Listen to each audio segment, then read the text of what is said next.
Hey ho! They say she's got to go. Go, Anne Hathaway. Only like 3 of you actually know what this movie is, and you probably found that hysterical. Hey everyone, it's me, Aaron. And I'm Michelle. And I have awful looking hair today. I have nice looking hair, I just got it done. Yeah, it's the first humid day of the year. But yeah, welcome to another Post Geekout reaction. For anybody out there who is new to this channel, the Post Geekout reaction is not a review, it is just our open, honest discussion about the thing that we just saw. However, this film is only in 4 theaters in this country right now, so typically these discussions are for all the people out there who have seen the film, and now it's like, alright, well let me get like full-on spoiler talk about what you guys thought. We're going to go pretty much non-spoilery for half of this, because I fully understand most you people out there have not seen this film. Then, for anybody who doesn't care about spoilers, or for anybody who has been able to see this film so far, we will then go into the spoiler stuff. So this is going to try and be a little bit more organized, but today we are talking about Colossal. And Colossal, this is actually crooked. Hold on, this is going to bug me for the next half hour. There we go. Right, sorry. So I did not see the trailer for this movie, but you did. So... Yes, I saw the trailer and I told you do not watch the trailer, because for anybody out there who is like, there are no more original ideas out there, Hollywood has run completely out of ideas. Oh my god, is this an original idea? Wow, is it? And I was like, don't watch the trailer, because I want you to try and figure out what this is about. I'm just going to go ahead and let everybody know, there's no way that we can really talk about this thing without like talking about what the concept of the film is. So go ahead, watch the trailer now, come back to us when you're done. Yeah, that's not as spoilery, so... Yeah, no, there is a big spoiler thing in here, though. There is something that they do not show in the trailer at all. But basically what this film is that Anne Hathaway plays this woman in her 30s living up in New York, and she is just a drunk, she's a party girl, she goes out, comes back, doesn't even remember what she did the night before, and like her boyfriend, who is played by the guy from Legion, Dan Stevens I believe his name is, which throughout the entire film I'm like, who is it? I know this guy and I know I have seen him recently. However, in Legion he's doing an American accent, except for like one episode where he did British accent, and his British accent was so incredibly good in there, I was like, are you actually British? He's actually British. He actually does have a British accent. This film confirmed it for me, which kind of stings, because when British people do American accents, they're good at. I will never ever recognize that it is a fake American accent until I find out it's not their actual accent. Then I can pick up on little tiny ticks. And now that I know for sure he's British, I'm looking back at Legion, it's like, yeah, he's doing all the things that British guys do when they do American accents. Nuts. But her boyfriend is like, listen, I can't deal with this. Every single night you're coming home at like 2 o'clock in the afternoon just because you just woke up from partying all day, and then your friends come over, they wreck the place up, you do nothing but smoke and drink all the time. I can't deal with it. I didn't see she doesn't, but her friends do. Like her friends were smoking pot in the car waiting for him to leave. Yeah, so they can crash the apartment. So yeah, even if she doesn't, like someone in the apartment is smoking. But he's basically like, you gotta get out. So she has to move back home, which they never actually say where home is for her, but it is like a small, tiny suburb town. Like it reminded me of North Carolina because that's where I grew up. Yeah. But anybody who grew up in a small town like that, like you were living in Maryland when I first met you, and it reminded me of that. So it's like, it's any small town USA. Yeah, basically. So she has to move back there. And she meets up with some old friends from her school days. They're trying to catch up. One of them is played by, not Bill Hader. God, I suddenly forgot his name. The other really talented guy at that time on Saturday Night Live. Hold on.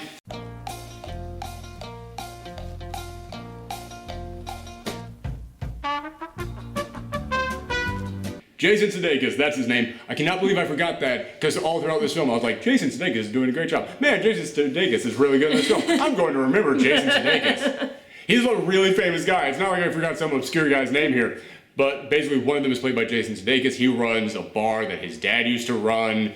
And then Anne Hathaway starts working there. They start fixing it up again. They start opening it up. Like everything's starting to go well there. But she's still got the drinking problem. Yeah.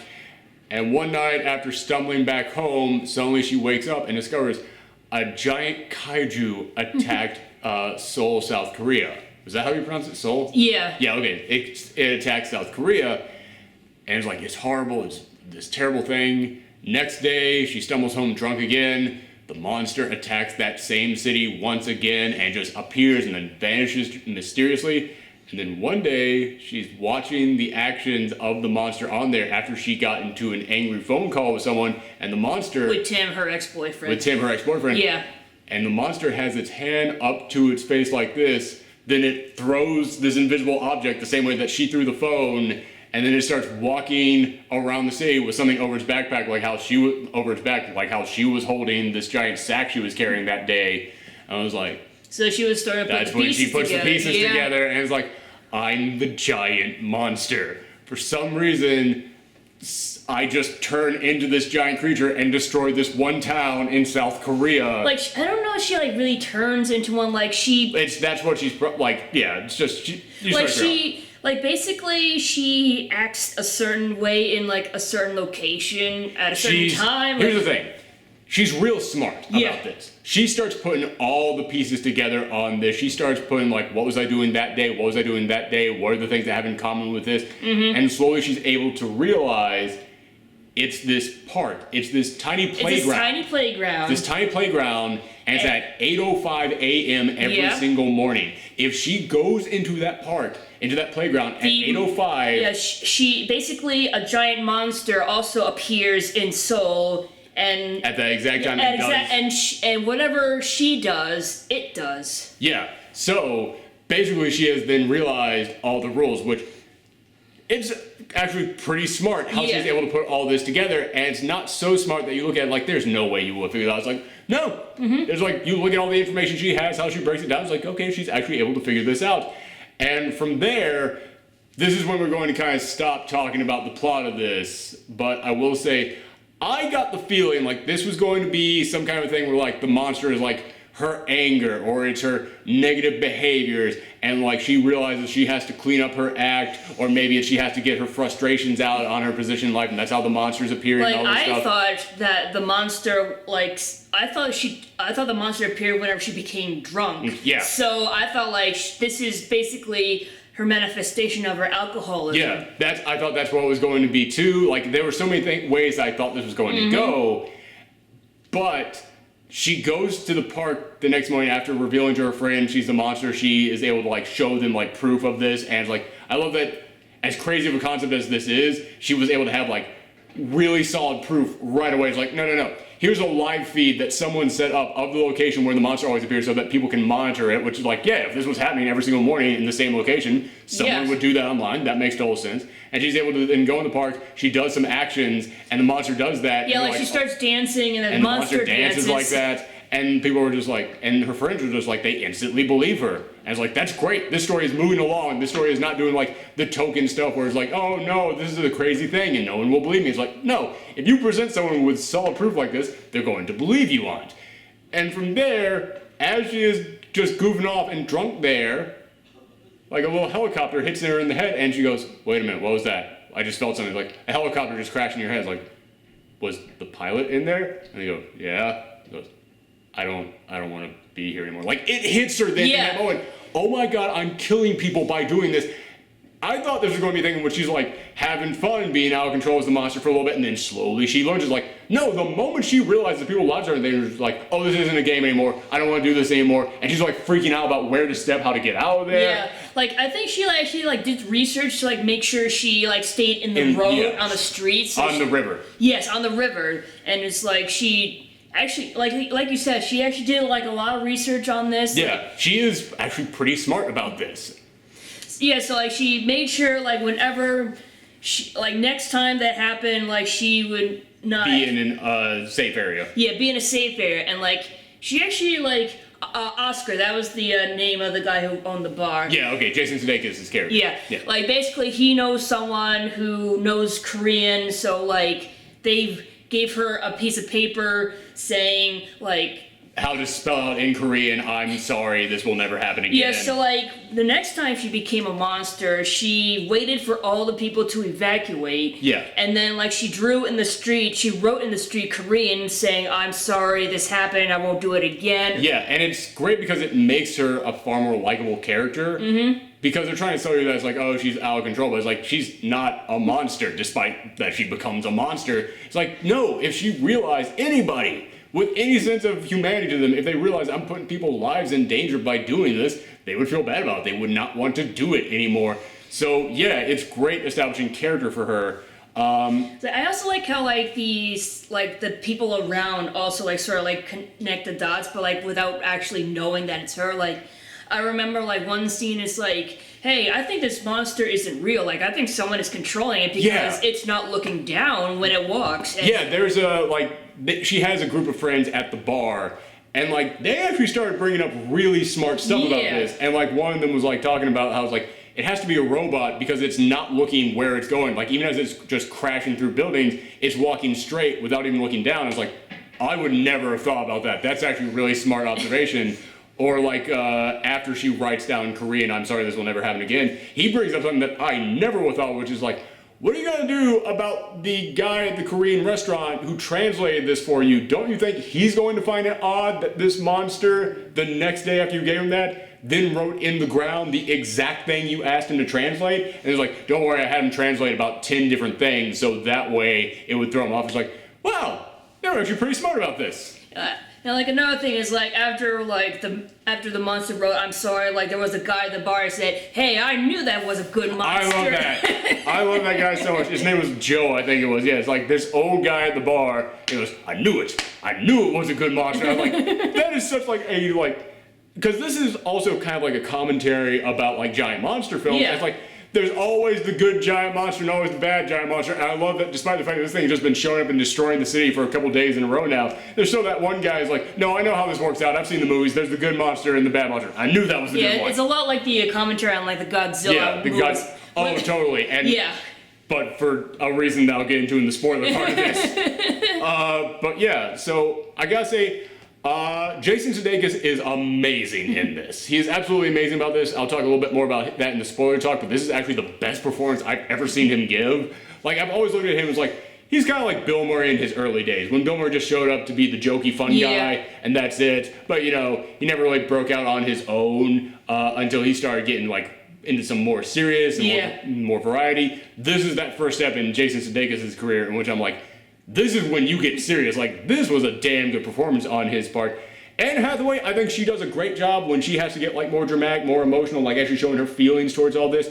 I will say one problem I had, though, is that they're trying to, like, play up as, like, oh, she's out of control, she's destroying her life with how bad she is. I never really got the feeling that she was more than just, like, she's just someone who drinks at night. Yeah, I never really thought of her as being out of control, more like just someone who, like, is irresponsible. Like the more like out of control stuff, we never actually see. It's more like the next morning, just someone goes, "We had this whole conversation. Do you not remember that happening at all?" And it's like, okay, I've known people like that, but the people I've known like that tend to kind of do a little bit more destructive stuff. So it's like I never really bought that she was all that bad. Plus, like her acting like hungover the next day and stuff was like. Never really got the feeling that was that bad. She got the feeling like she was maybe a little bit like groggy, but like not really like, oh god, I'm never gonna do this again. Like. Yeah, so her, like, drunk stuff didn't really work for me. Yeah. But all the emotional stuff after that, she carried very well. Yeah, that stuff she did well. Also, she forms, like, a relationship with one of her friends at the bar. I thought that dude was pretty darn flat. Like, I never really got anything. Yeah, it's like, I was confused, like, is she gonna end up with him? Is she gonna go back to Tim? Or... To Tim, Jason Sudeikis at one point. It looks like they're gonna have kind of a romance thing at one point. So I was like, I don't know who she's going to go with. I kind of felt bad for Tim, because Tim, like, even throughout all of this, even when he's far away and it's like they've semi-broken up, it still gets the feeling like he's not even that clear on what's going on, but he's still getting dragged along for all this. Like, so you can tell, like, even though he was fed up with her BS, he still was very worried about her. Yeah, like, he was still getting in touch with her, making sure that her rehabilitation of sorts was going along. Yeah, because it's like... She, like, Gloria, that's her name, right? I think, yes, okay. Yeah, but, like, basically, Gloria was always, like, seen as, like, someone who was irresponsible and, like, immature, I guess. And because of that, Tim wants her to like grow up, but at the same time, he's worried that she would not be able to grow up. Yeah, like there's a moment in which she says, like, I am getting together. I have a job as a waitress, and he was just kind of like, you used to be a writer. What happened to you? Yeah, Gloria, that was the name. Sorry, I was looking at it. He's like, yeah, you were doing bigger things. Like, are you sure you're, like, shouldn't you be out there and such, like, doing this? Like, you could tell, like, he was kind of cheering her on for this stuff. So it's like Tim he wasn't in there that much, but he was really good for what he was in there. But the guy she does form the relationship with, I was like, that dude's just flat. Yeah. And, like, she is going in there, like, hitting on him, like, instantly. I was like, this dude isn't doing anything other than being the most attractive out of 3 guys to warrant you, like, hitting on him. It's like, I think that might have to do with, like, her crazy behavior, just, like, hitting on guys, but, like, it didn't really come across as crazy. Plus, yeah, it didn't come across as, like, oh, I'm wasted, I'm just gonna hit on any guy I see. It was like, even after she, like, cleans herself up, then out of nowhere, she's just like, hey, we're going back to your place. And I'm like, I've had nothing from you two for, like, the past, like, 30 minutes, and now you're going back to this? All right, whatever. Like, I understand why it was there, and again, we're getting into the spoiler stuff later on that, but, like, yeah, you kind of just put it in there simply for that reason. Yeah. To kick something else off. So I was like, all right, whatever. But in the end, like, man, this was a very dramatic film, a very fun film, great commentary on giant monster films, a great film about these characters. I really dug this, and it's also just such an original idea. Yeah, it is. I just really love movies that, like, put a different perspective on, like, the kaiju monster theme, like, you know. Because you can't just have a giant monster wrecking the city. Yeah, exactly. Like, that's why I enjoyed Pacific Rim so much. Like, it explained, like...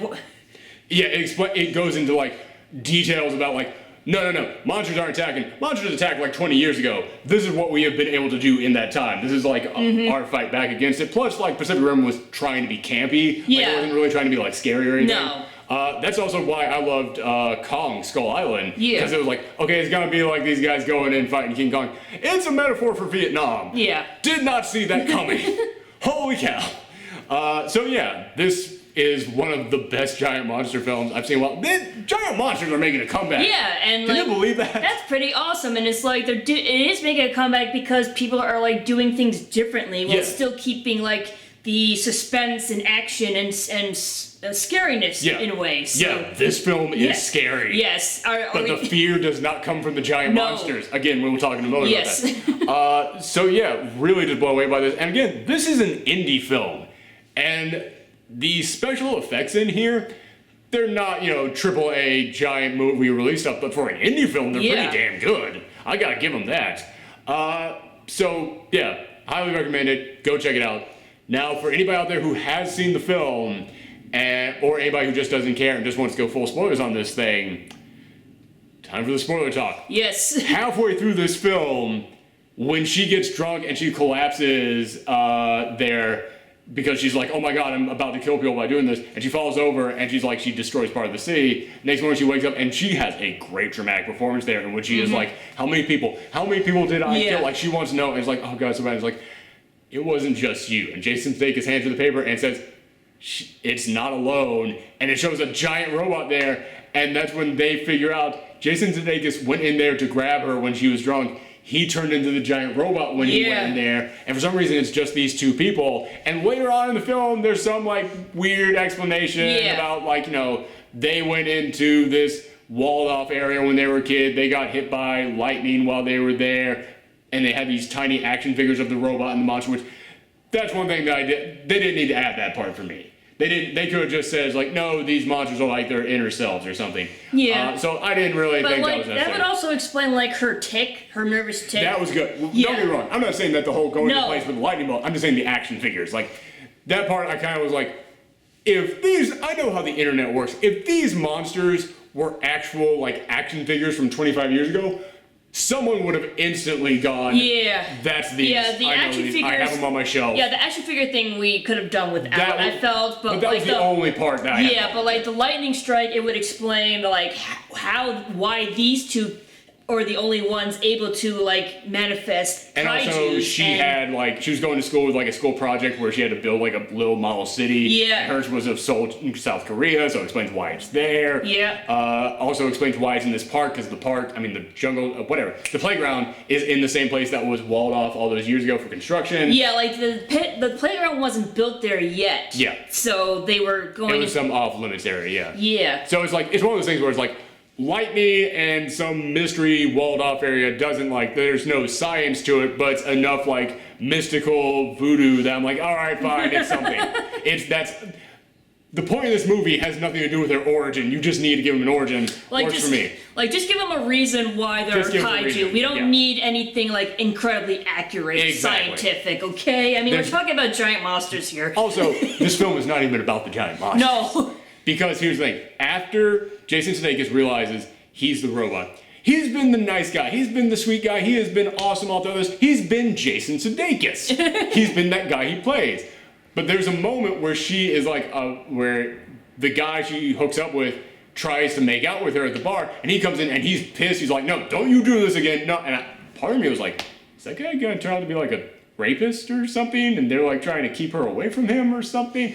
No, it's that this girl instantly came back to town, and he was like, oh, I've got to get up with her. Oh, this guy's about to make out with her? No, I'm not having that. And then there's a moment when they're at the park, and he's like, yeah, I almost hooked up with this woman almost got married a couple years ago, didn't work out. And he's also talking about like, well, at least something interesting is happening in this town. And just like, that's when you realize he hates living in this town. He hates that he works at the bar. He hates everything about this. Then all of a sudden, the girl he had a crush on all those years ago, who went off to New York and became a big deal, now she's back, now something interesting is here again, he's not going to let that go. And that's when you slowly realize, yes, she's an alcoholic, she has her problems. He's an alcoholic though. Like, we were just talking about how like, I didn't really buy that she had like really a problem with alcohol.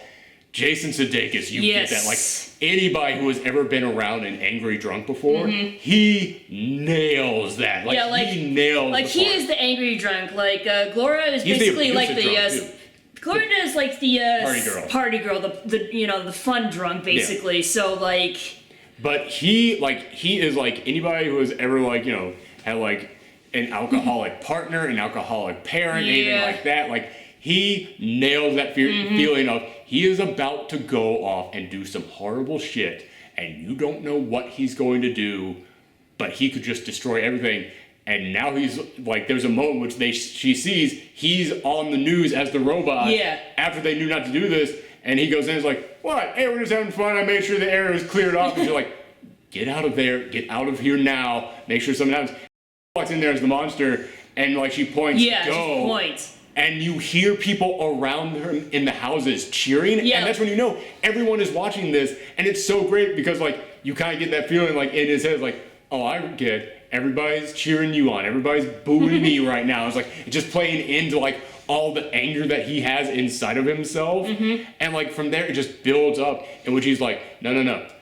I get to be the big one. I get to be the special one for once. I'm not the supporting character for once. I can actually do stuff. And like he's going out there, like he's just threatening to go out there at all times. Yeah, he's like literally like abusing her. It's like he's getting her riled up because he wants the cheering. And he knows that the people want to see these monsters fight. Yeah. And he's like, yeah, I want to be the center of attention. I want to be something big. He gets to be a big deal. Yes. That's what the giant monsters are a metaphor for. Being a big deal for him. Yeah. It's so cool. But then later, as it goes on, she's like, I can't deal with this. I gotta get out of here. And she's like, you're not quitting your job at my bar.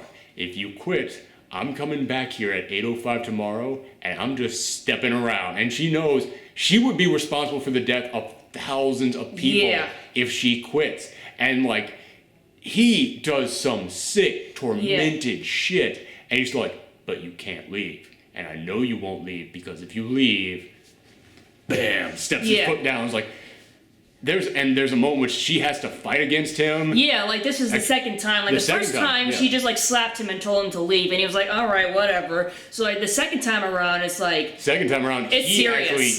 Second time around, he actually hits her. Yeah. And as she's laying there and can't do anything, he then just goes stomping right in front of her, and like she has this horrified look on her face because she just realized he just murdered people right in front of her. Yeah, and like another thing I like noticed is like when he fought back, no one cheered. Yeah, which I love because nobody. Yeah. No one wants like the bad guy to win. Or... Yeah, exactly. Which I was talking about this being like a metaphor for Godzilla. It's like, yeah, he's Mecha Godzilla. He's the giant robot that the government builds to take out Godzilla, but everybody in the movie theater knows, well, yeah, even if it's like the humans who built that, Godzilla's the hero of this. I'm cheering on Godzilla. Yeah, I think that's like when he started like going, like, there was no turning back. It's like he no longer cares about the people. It's like, if they're not going to applaud me, then I will just step on them. Well, I will just destroy them. He didn't care about them at all, ever. He only wanted himself to be a big deal, and it's like, dude, this is what I can do. I can be a giant monster. I don't care. Like, that's an awesome thing. Screw everybody else on this.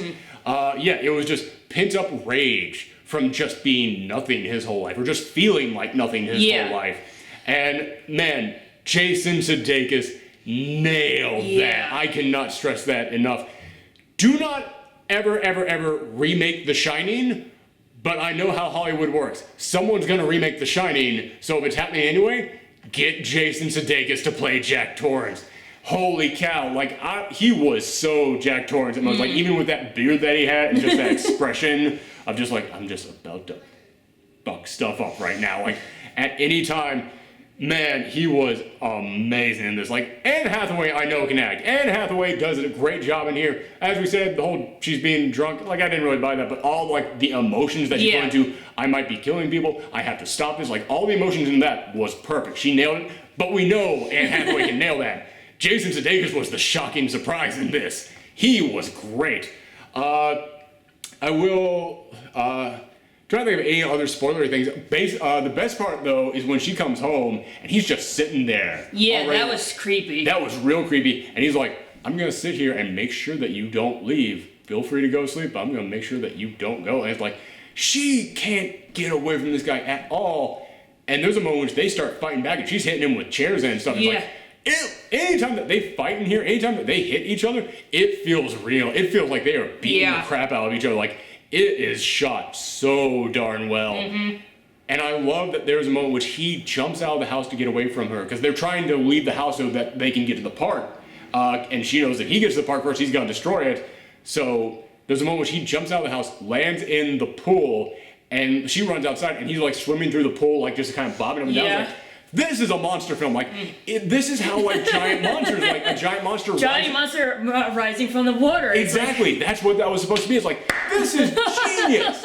This is shot so damn well. I get what you're doing. This is done great. I just want to point out, like, you mentioned before how when you were mentioning like how the monster did not look around and anything. And you said, oh, that because that would be something like a person, like someone who like feels... If someone was actually there looking around, if someone was actually there in that location, they would be looking around. The guy said it has to be a robot being controlled by somewhere else because if you had any kind of consciousness to you and you were walking around stuff, you'd be looking at. This thing doesn't look at where it's going. Yeah, until, Laura realizes what she's doing. But Oscar, you notice his kaiju was a robot? Oh, what's your point? Like, I see what you're saying. Yeah, It has no consciousness. Yes. Oh, that's good. Yeah. Oh, I didn't even think about that. Yeah, and I thought that was... That's smart. Yeah, and I thought that was very interesting because in a lot of, like, kaiju movies, or, like, not really kaiju, but, like, in a lot of, like Super Sentai movies, like, people would form the robot to fight the giant monster. And the robot's the good one and the monster's the bad one. But in this one... he sets up right away. It's like the robot, it has to be a robot because it's not looking where it's going. It's like... that establishes robots don't have consciousness. So Oscar has no conscience to him. He's like, screw it. He doesn't care. That is really good. I hadn't even thought about that. Yeah. It's like, I didn't think of that either until like brought up the conscious thing. It's like, oh. Yeah, he has no conscience. Yeah, okay, cool. I will say the way that they resolve it is pretty interesting. Yeah, I was not expecting that. It's one of those things in which I'm like, I don't know if that would quite work, but at the same time, I have no better explanation, so screw it, go with it. Because it's one of those things in which like, they set up so darn well why she can't leave, why she can't do anything against him, why she can't stop this. Because like, you can't call the cops on someone and go, he's the giant monster attacking the city. Like, no one would believe you. And it's like, he's physically stronger than her, so it's like she can't beat him back. Like, the only hope would be, like, kill him, like, just go up and stab him in his sleep. Yeah, but then you'd be committed a murder. She would instantly go to jail. And also, just speaking as far as, like, the story itself, that'd be kind of a terrible way to just end the story. Honestly, it's like, because, like, after finding out that she, like, killed people by falling over, she was willing to turn herself in. Yeah, she was. Even though there was, like, no one had any proof or evidence. And no one would believe that. Yeah, exactly, So, yeah, it's one of those things where it's like, there's no real way to end this, but then when the way that she comes up with, and which is like, okay, clearly these two locations are connected. If I go to Seoul, North Korea, I will appear here at the playground as the giant monster. And then she does that, and that does work. And it was one of those things where I was like, I guess that would work. I guess. Sure. Go with it, because it's like, I got no better answer to this. That's the best Why possible not? answer to this. Like, dude, that's the best possible answer to this. Honestly, Go though, for it. I mean, like, I know you tend to have, like, a big pet peeve with Deus Ex Machinas, but honestly, I had no idea. It works, and we didn't know how else to end it. Yeah, so. it's one of those things where it's like, this is the best way you can end it. Why not? Go with it. Like, everything else in here has been so good, and still, it matches up with the rest of it. Like, yeah, I guess that'll work. And I could also see someone coming to that conclusion. The only real problem I had was that I was like, how on earth would you know when, like, she still could kind of tell how close she was to him, and I know she could look at the robot's expression and judge it from that, but still, like, she was getting real lucky with, like, how far she grabbed and stuff. Like, I think she found out how lucky she was, too, when she was able to grab. It's like, oh, hey, I got him. It's matching up pretty darn well. Like, that was my only, like, real thing. It's like, I would have preferred if she had, like, swung, like, a time or two and, like, just missed him and, like, seen the robot trying to dodge and trying to figure out from there. But, like, that's like, potatoes. I honestly thought she was just going to step on him. Yeah, but that was also another small thing. Is like, so did she, like, just destroy part of her hometown? Like, what's going on, really? But yeah. Like, it seemed like it's one of those in which it's like, don't ask science questions. I don't know. It seemed like the playground was, like, built on the outskirts of the field. Yeah. Because when you see the monsters show up in her hometown, it was like walking through the forest. Yeah, I guess so. So yeah, it's one of those where it's like, don't question some stuff in here too much. This is a film for the human drama of it. Yes. The human drama is damn good. Yeah, and it's definitely like a moral about, like, how your actions, like, have an effect on others, and, like, how you need to be responsible and everything. Yeah, so it's like, it works exactly for what it is. Yeah. So yeah, I flat out love this. Go ahead, go check it out. Hopefully, as I said, if you've gotten to this point in the video, you already have checked it out. But if you haven't, it's still a damn good time, even if you just know everything that's about to happen. So thank you guys very much for tuning in. Come back next time. Bye.